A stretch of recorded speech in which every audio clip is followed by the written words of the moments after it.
जगदीप धनखड़ के इस्तीफे की असली वजह क्या है? नरेंद्र मोदी वर्सेस जगदीप धनखड़ हुआ कैसे?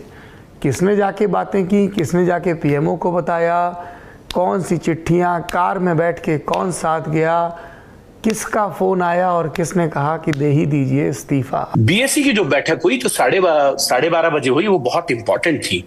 उसमें जेपी नड्डा, किरण रिजिजू, अर्जुन मेघवाल और एल मुरुगन जो संसदीय कार्य राज्य मंत्री हैं, वो लोग गए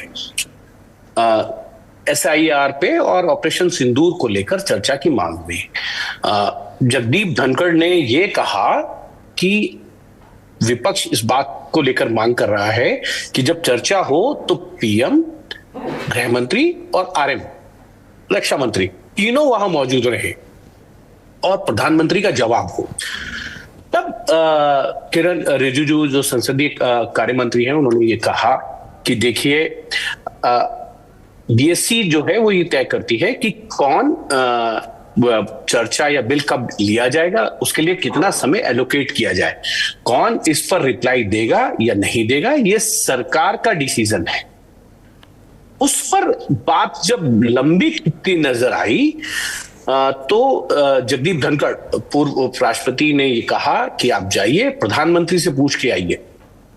वहां से वो बात जो है, मुझे लगता है एक टर्निंग पॉइंट था। वो एक ऐसा पॉइंट था जो पिछले 6-7 महीनों में जो कुछ हुआ है वो एकाएक बढ़ता नजर आया।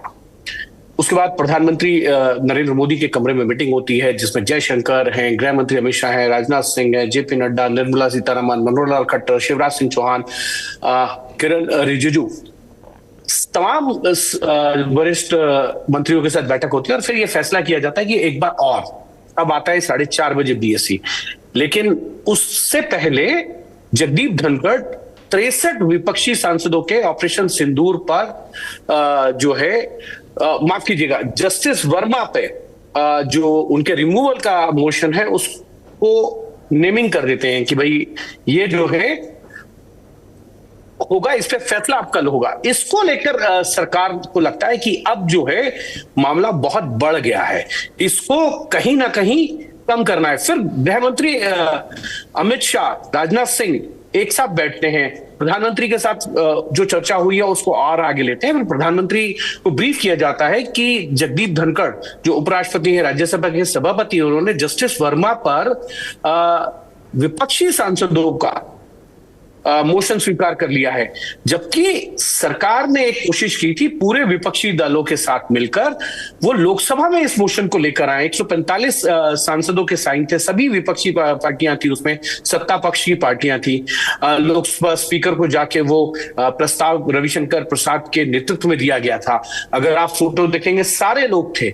सरकार फिर भी ये कहती है कि आप इंतजार कीजिए, कमेटी बनाई जाएगी, ज्वाइंट कमेटी होगी, सलाह मशवरा किया जाएगा, आप आगे मत बढ़िए। लेकिन जब मामला बढ़ता जाता है उसके बाद जेपी नड्डा और किरण रिजिजू उन्हें समझाने जाते हैं कि इस तरीके से आप मत कीजिए, वो नहीं मानते हैं। फिर किरण रिजिजू और अर्जुन मेघवाल जाते हैं बताने कि आप मत करिए, थोड़ा सा इंतजार कीजिए, चीजें की जा रही हैं।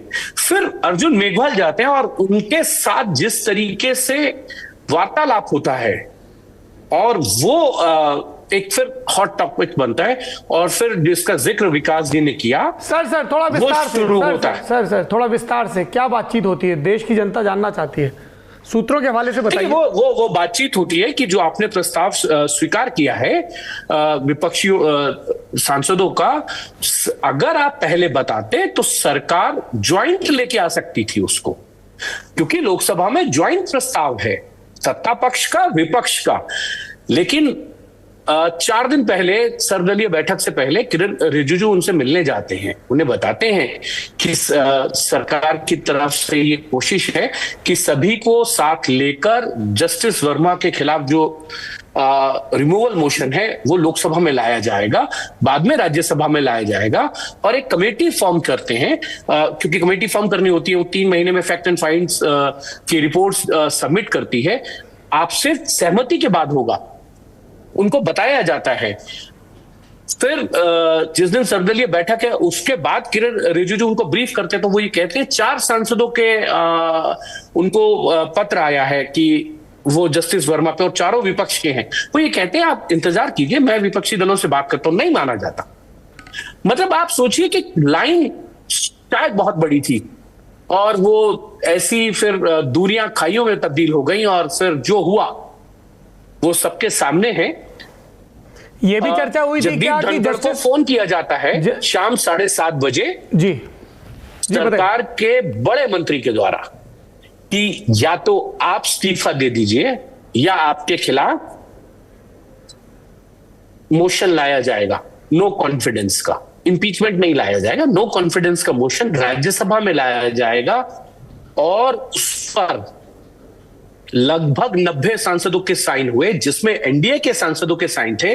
और पार्लियामेंट खत्म होने के बाद, क्योंकि पार्लियामेंट खत्म हो चुकी थी, यहां से निकलने के बाद 10 मंत्रियों के ग्रुप बनाए गए। उनके घर पर अलग अलग, हर मंत्री के घर पर 10 सांसद पहुंचते हैं। उनको बताया जाता है कि सरकार ये सोच रही है कि अगर जगदीप धनखड़ नहीं मानेंगे तो उनके खिलाफ जो है वो रिमूवल का मोशन जो है, नो कॉन्फिडेंस मोशन उनके खिलाफ लाया जाएगा।